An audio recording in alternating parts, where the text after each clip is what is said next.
But just as we're starting out with this theme, I want to repeat this fundamental point. It's very important. It's very important. It's very important. It's very important. That there's a big self, or called the true self,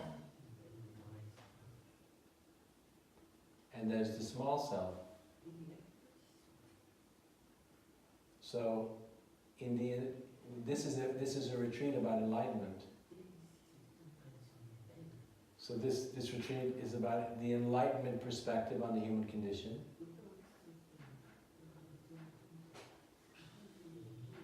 And the enlightenment perspective is always the perspective from the big self, not the small self. Very different. Very different. Very different.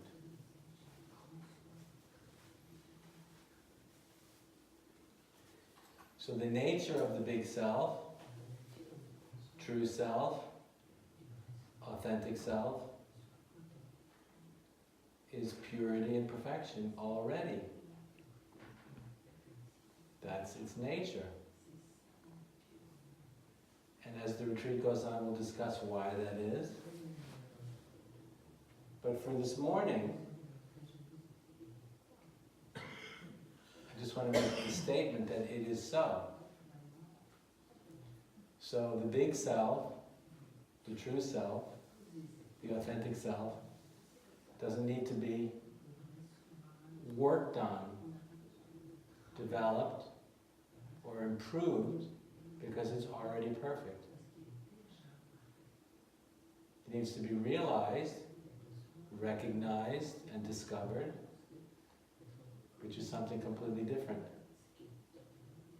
But the realization process, the recognition process, and the discovery process has nothing to do with self-improvement. You can't improve that which is already perfect. So the bad habit that we've all grown up with is we're always looking at the small self, believing it's who we are. And then the more we look at it, we go, oh my God, this is terrible. I did this, I did that, I thought this, I thought that, I felt this, I felt that.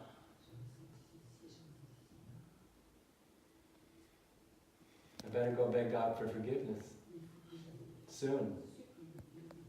Otherwise I'm sure they go to hell when I die. Right? Isn't that how it works? Huh?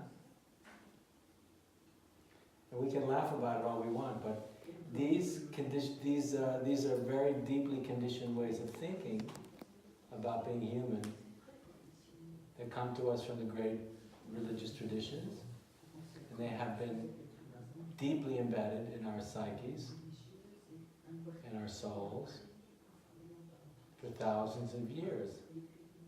This is not an easy habit to get over.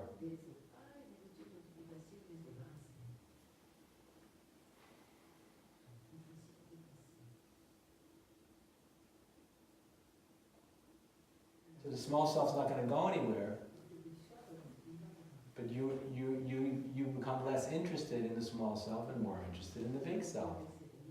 The big self is much, much, much, much more interesting, infinitely more interesting, incomparably more interesting than the small self. The big self is always a source of joy, freedom, depth, ecstasy, inspiration, creativity, freedom, endlessly, endlessly, endlessly, endlessly, endlessly, endlessly, endlessly, endlessly. You never get that much. You'll never get that from the small self.